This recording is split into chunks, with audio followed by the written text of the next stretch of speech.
हाँ बोलो, what is foreign exchange rate?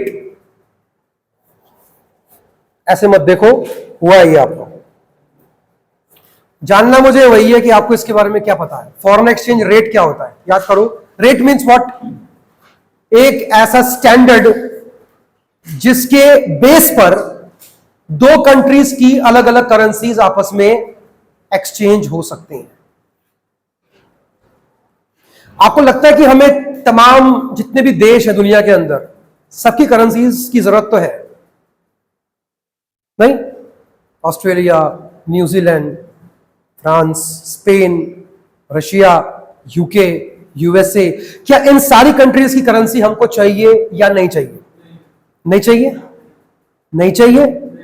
अगर मान लो कि आपने बोला कि ना सर हमको इन सारी कंट्रीज की करेंसी नहीं चाहिए, तो फिर कल को अगर इनके साथ में आपने कोई इंटरनेशनल ट्रेड किया, एक्सपोर्ट इंपोर्ट किया अगर साथ में इनके, तो क्या पेमेंट करने के लिए आपके पास उनकी कंट्री की जो करेंसी वो है? नहीं है। तो वो आपकी बात सही है, वो आपकी बात सही है, लेकिन हर कंट्री नहीं करती। कंट्रीज अपनी ही करेंसीज को प्रीफर करती है। मैं ये नहीं कह रहा कि आपको जितने भी देश हैं दुनिया के अंदर सबकी करेंसीज का रिजर्व अपने पास मेंटेन करना पड़ेगा, मैंने ऐसा नहीं बोला। एटलीस्ट उन कंट्रीज के साथ में जिनके साथ में आपका ट्रेड होता रहता है अक्सर। आपको याद होगा कि हमने बात करी थी व्हाट इज करेंसी डेप्रिसिएशन, याद है किसी को? ये नाम लिया था मैंने, currency depreciation versus currency appreciation. सबसे पहले मुझे आपसे जानना है कि व्हाट इज करेंसी डेप्रिसिएशन। कौन जवाब देगा? सर अगर हमारी वैल्यू डॉलर्स के अंदर हमारी वैल्यू बढ़ जाती है तो वो करेंसी डेप्रिसिएशन हो जाता है। $1 इज इक्वल टू ₹80 पहले मान लेते हैं। Now $1 is equal to ₹85। ये करेंसी की वैल्यू बढ़ी है, क्या हुई है? इसका मतलब क्या हुआ? डॉलर ₹5 महंगा हो गया। जहां पहले आपको $1 को परचेज करने के लिए INR में ₹80 पे करने पड़ रहे थे, अब उसी डॉलर को परचेज करने के लिए आपको ₹5 एक्स्ट्रा पे करने पड़ेंगे। डॉलर की वैल्यू बढ़ी है, इंडियन रुपीस जो है वो क्या हो गया? डेप्रिशिएट हो गया। बात सही है? फिर हमने इसके भी बारे में की थी बात कि अगर इंडिया की करेंसी डेप्रिशिएट होगी तो इसका इंडिया के एक्सपोर्ट और इंपोर्ट्स पर असर क्या पड़ेगा? आपने मुझे जवाब क्या दिया था? एक्सपोर्ट्स के ऊपर क्या असर पड़ेगा इंडिया के? एक्सपोर्ट्स विल राइज, इंडिया के एक्सपोर्ट्स विल इंक्रीज। क्यों बढ़ेगा? डॉलर महंगा हो गया। इसका मतलब क्या हुआ कि वो लोग अमेरिकन उतना ही डॉलर पे करके इंडिया से ज्यादा गुड्स इंपोर्ट कर सकते हैं। पैसे वही है लेकिन गुड्स पहले से ज्यादा मंगवा सकते हैं। अगर उनका इंपोर्ट बढ़ेगा तो जाहिर सी बात है कि इंडिया का एक्सपोर्ट्स बढ़ेगा। तो when there is a currency depreciation it leads to a rise in exports, और इंपोर्ट्स हमेशा एक्सपोर्ट्स का उल्टा होता है। अगर इंडिया के एक्सपोर्ट्स इंक्रीज होंगे तो डेफिनेटली इंडिया के इंपोर्ट्स कम हो जाएंगे। क्यों? अब सामान अमेरिका से जो अभी तक हम लोग मंगवा रहे थे वो क्या हो गया? महंगा हो गया। ₹5 क्या हो गया? महंगा हो गया। इंडिया के इंपोर्ट्स विल फॉल। इसको कुछ इस तरह से देखो कि अगर किसी भी चीज का प्राइस बढ़ता है तो सर उसकी डिमांड कम हो जाती है as per law of demand. ये कुछ आपका वैसा ही है। इतना क्लियर हो गया नहीं हो गया? बोलो भाई। ठीक है, आज जो हम बात करेंगे, जो हमारा पॉइंट है बात करने का, वो क्या होगा? इंडियन स्टॉक मार्केट पे इसका असर क्या पड़ा when there was a currency depreciation. चलो मैं पहले आपसे एक बात पूछता हूं। ईरान यूएस वॉर जो हुआ, चल रहा है इनफैक्ट, आपको क्या लगता है कि इंडिया का INR पे उसका असर क्या पड़ा होगा? बढ़ गया होगा? INR महंगा हुआ होगा या कम हो गया होगा? इंडियन करेंसी एप्रिशिएट हुई होगी या आपके हिसाब से डेप्रिशिएट हुई होगी? एप्रिशिएट, डेप्रिशिएट मतलब डॉलर और महंगा हो गया होगा। क्यों? These are wars as well. क्यों? इसका इसका एक ही आंसर है, ऑयल। ईरान यूएस वॉर की वजह से क्या हुआ? तेल महंगा हो गया। और मुझे यह बात बोलने की कोई नीड नहीं है कि ऑयल की डीलिंग हमेशा डॉलर्स में ही होती है, यह आप भी जानते होंगे। आपने एक कभी नाम सुना है? Petro dollar. क्या बोला? मतलब क्या है इसका?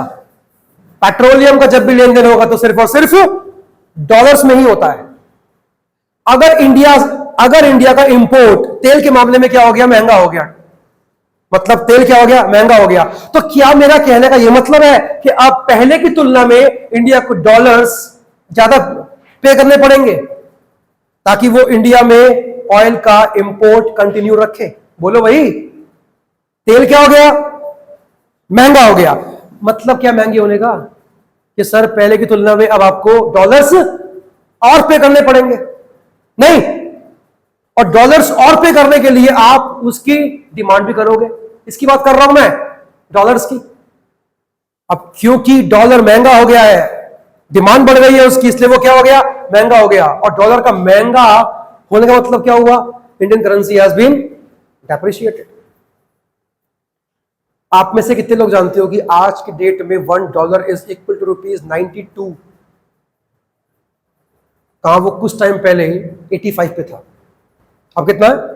92। ऑलमोस्ट ₹100 का $1 है, almost. Indian currency has been depreciated क्योंकि तेल महंगा हो गया। बात सही है? क्वेश्चन ये नहीं है, क्वेश्चन ये है कि अगर तेल महंगा हो गया जिसकी वजह से Indian currency has been depreciated, इसका इंडिया के स्टॉक मार्केट्स पे असर क्या पड़ा? जवाब दीजिए मुझे आप। और मैं श्योर हूं इस चीज में कि अगले साल जो आपके बोर्ड के एग्जाम्स होंगे, सीबीएसई के एग्जाम्स के अंदर, इको के अंदर, इसके अंदर एक केस स्टडी बन के आने वाली है जिसके बारे में हम अभी बात कर रहे हैं।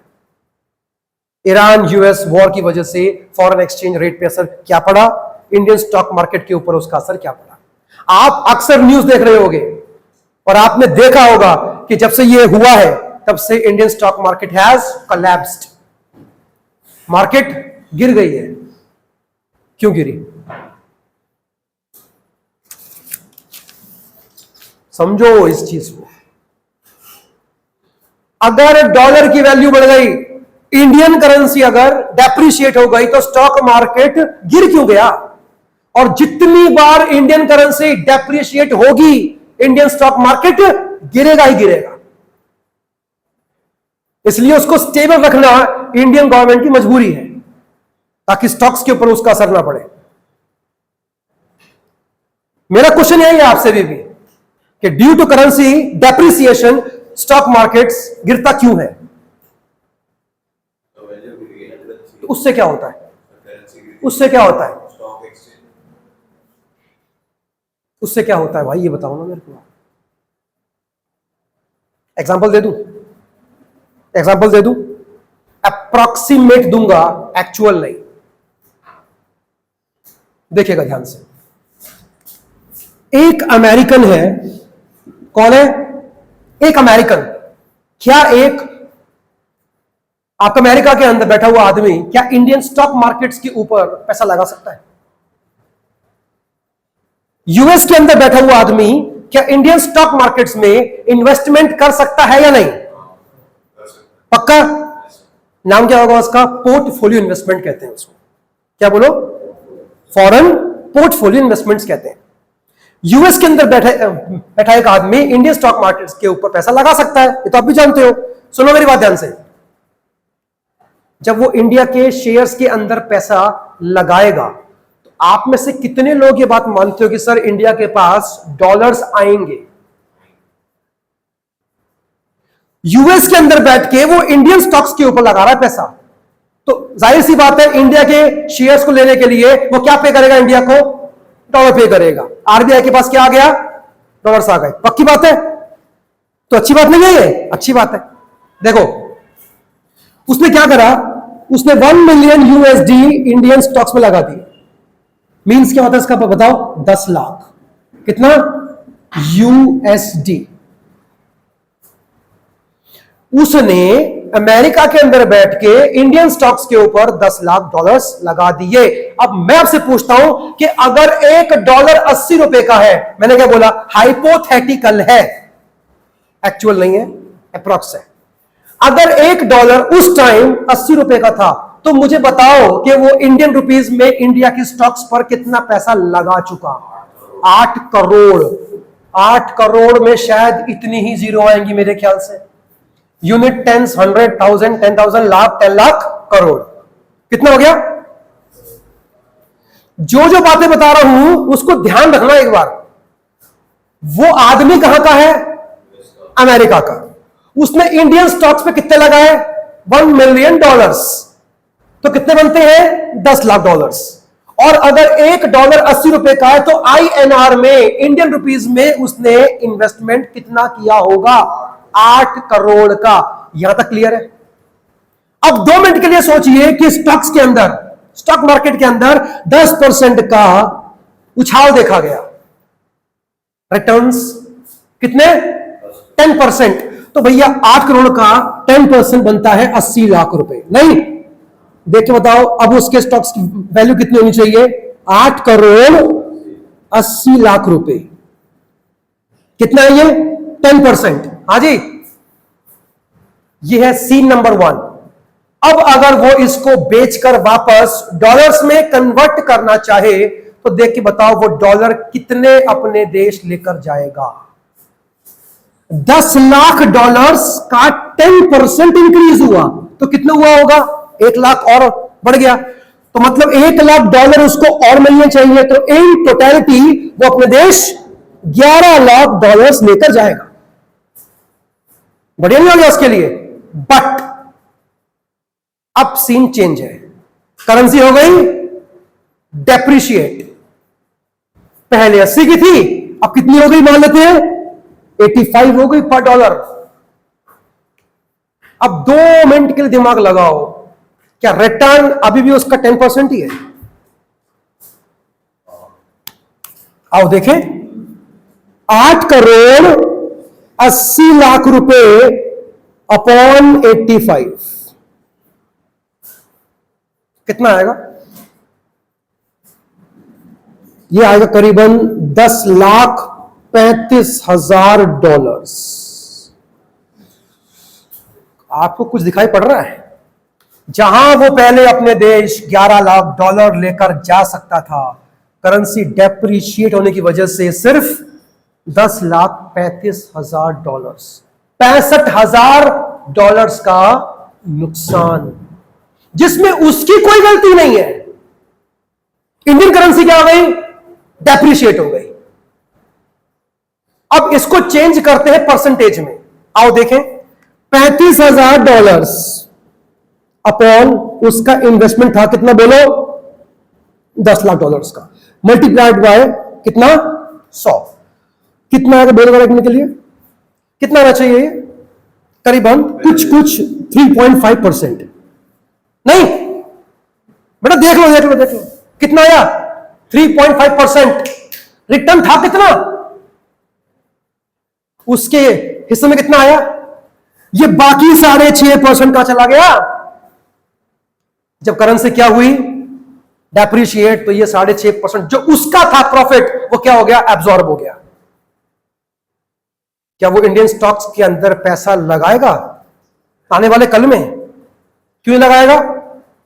वो तो बहुत खुश था। कितना रिटर्न हुआ उसका? 10%। But due to currency depreciation वो कम होके सिर्फ 3.5 पर ही आ गया रिटर्न। अब बताओ वो क्या करेगा? जितना जल्दी हो सके अपना पैसा खींच लेगा, शेयर्स बेच के निकल लेगा, क्योंकि अब उसके मन में एक डर तो होगा, क्या?